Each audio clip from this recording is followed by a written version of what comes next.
Good morning. What's going on, real E-Leezy? What's up with y'all, man? Let me get into this, bro. The Suns, I told everybody, I tried to tell niggas about the Suns, bro. I said that the Suns have reached their highest potential, bro. You know what I'm saying? They went to an NBA Finals last year in which they won the first two games of that finals, then lost four straight.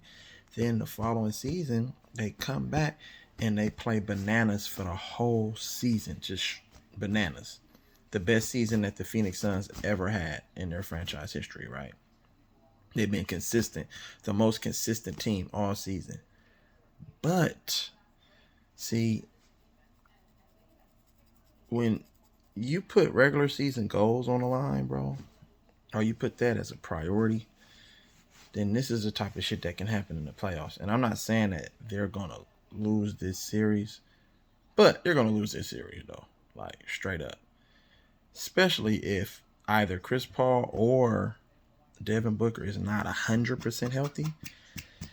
And mind you, playing without, you know what I'm saying, one of those guys this year, no matter which one, the Suns have been consistent for the whole season. The Suns have been consistent for the whole season. If Chris Paul doesn't play and Devin Booker plays, they still win. If Devin Booker doesn't play and Chris Paul plays, they still win. This is a different animal. Now the stakes get higher. The playoffs. You're fighting potentially to get back to that championship. You know what I'm saying?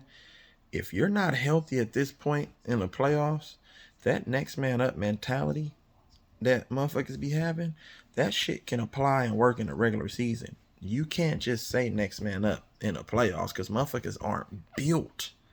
See, when you're not building your guys in the regular season and saying that, okay, and giving them confidence, like, nigga, you can be the superstar. Like if anything happens, we're gonna rely on you to take like, you know what I'm saying, take over the ship.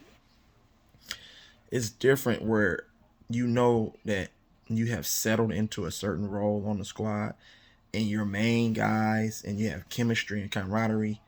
You know what I'm saying? Not a lot is asked of you, but to just play within that role. So when you're 1-2 punch, if one of your, you know what I'm saying, Batman or Robin goes down due to injury, that third guy who had settled into a role, now they're asked to even enhance and do even more than what they've already been doing. That's a lot of pressure on some players. You know what I'm saying? That's why you always have to instill confidence in guys to be like, man, fuck that. I can play this game. It's the same thing with the Warriors.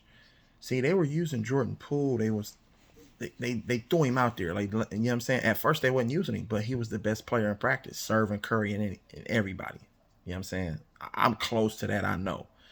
You feel what I'm saying? Then they threw him in the game. And then you seen, like, you know what I'm saying, he was having difficulty doing this, difficulty doing that. He was playing too fast. Then the coaches was like, you know what? Just they kept instilling confidence in him. This is where you can be more effective. This is what you should look for when you're on the court. So then we seen Poole just become a playmaker, right? And then all of that confidence that Draymond and Steph and Clay been giving him in practice, that shit translated over to the game. And now you see that that dude is a legitimate star, bro. You know what I'm saying? In the making for years to come. So not only do you have Curry, Clay, Dre, now you add Poole to the fold. I don't think, you know what I'm saying, that Phoenix has that luxury. If you can't just say, okay, Bridges, we need you to go drop 30 and get 10 and 5, 8 assists and play defense. He's not that type of player.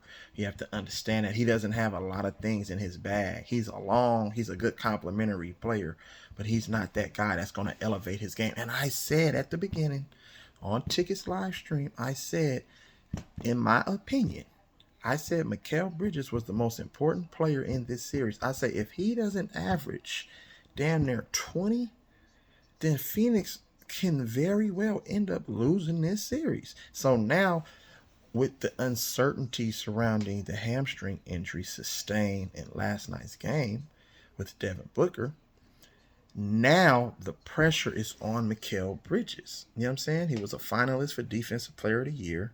You feel me? He got a contract in an offseason.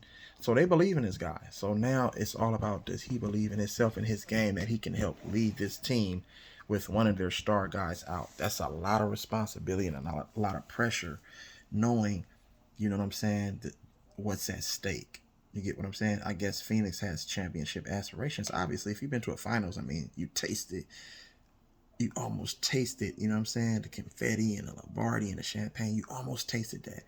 So I would think that that's on your radar coming into the next season. So now he's going to have to elevate his game. The 15 to 20 points, you're going to have to get that consistently and play solid D. That's going to be a difficult ask, in my opinion. You know what I'm saying? And here we go with Chris Paul. It seems like it's always something that's been prevented Chris Paul from winning that championship. It seems like an NBA championship is so elusive when it comes to Chris Paul. He just can't wrap his hands around it. Whether it's due to injury, suspension, you know what I'm saying, bad play by key players in a series, you know what I'm saying, inconsistent play. It's just crazy to me that here we go again talking about a team that Chris Paul is on that can potentially win it all. Now someone gets injured, one of the key guys. So now that's a lot of pressure on Chris Paul. Chris Paul is already 36, 37. So now he has to turn into the Chris Paul back in high school when he dropped motherfucking 60 to 80 points. You feel me? He has to turn into that guy, the rookie Chris Paul. When he was in New Orleans with Monty Williams on that first stint when they had Tyson Chandler and they was out there balling against the Spurs. But they came up short. Chris Paul, I don't know if Chris Paul can do that. I know Chris Paul can score, but you're asking a lot out of a guy who's older, who's been through a lot of different injuries. You know what I'm saying? To sort of carry a franchise, I don't think that, you know what I'm saying, that's going to work for the Suns. And the Suns can very well be in trouble depending on the health of Devin Booker. But even with Devin Booker, I still felt that this series was going to be highly competitive because of certain components. Willie Green is one of those components. CJ McCollum, one of those components. Herbert Jones, one of those components. The size, front court of New Orleans, including Brandon Ingram, one of those components. Familiarity with knowing Phoenix, knowing what they want to run, knowing where they want to attack, because Willie Green served as an assistant to Monty Williams, you know what I'm saying, in Phoenix. So you have to understand, like, this is not no walk in the park series. You know what I'm saying? New Orleans has been playing some of the best basketball since the All-Star break. In that last week of the season, New Orleans was playing absolutely fabulous, and they're coming and establishing an identity. See, that's very important when you have a coach and a culture where you know what you're going to get every night, and you say, we're going to play this way no matter what every night, and then we have talented guys that can, you know what I'm saying, close out games for us. That's really what every franchise wants to look forward to and build towards. Is that right there. The teams and the franchises that don't have an identity or a culture, they're at home watching the playoffs right now. You get what I'm saying? So this series is going to be a long, competitive series. No matter who wins this series, even if the Suns win this series, they're going to be drained. It's going to take a lot to just knock New Orleans out. The Bayou, they finna, man, New Orleans, they finna be rocking. They haven't had anything to look forward to since motherfucking that season after Hurricane Katrina, or with the same season of Hurricane Katrina with the New Orleans Saints, when that motherfucking state rallied around the Saints, and then the rest is history for Drew Brees and the Saints. I get this same sort of feel with the Pelicans, bro. It's not a lot like, you know what I'm saying? That state and those cities around there are still damaged, you know what I'm saying, by the catastrophe. you feel me, of what happened in Katrina, and they still picking the pieces up. You feel me? There's still businesses and stuff that, you know what I'm saying, is rebuilding and trying to get, you know what I'm saying, back settled, and homes that was damaged, and, you know what I'm saying, families that had to, you know, migrate and move somewhere else. You feel me? Until they can get, you know, their home and everything, you know, reestablished, and the foundation of their homes, you know what I'm saying, built again. So you have to understand that this New Orleans series against um, the Suns is one of the best series. It's going to be one of the most physical and competitive series, because I can guarantee Willie Green and them, they're not just going to lay down. You know what I'm saying? They're going to go out swinging. And they are very capable, you know what I'm saying, of winning this series with or without, you know what I'm saying, Devin Booker. Obviously, you know what I'm saying, their chances of winning the series increases with an injured Devin Booker. You know what I'm saying? So you have to understand, um, you have to just understand the magnitude.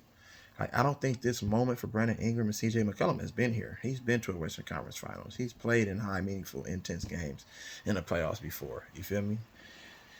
So this is a good series, along with the Memphis and Minnesota. I thought yesterday Memphis sort of imposed their will. You know what I'm saying?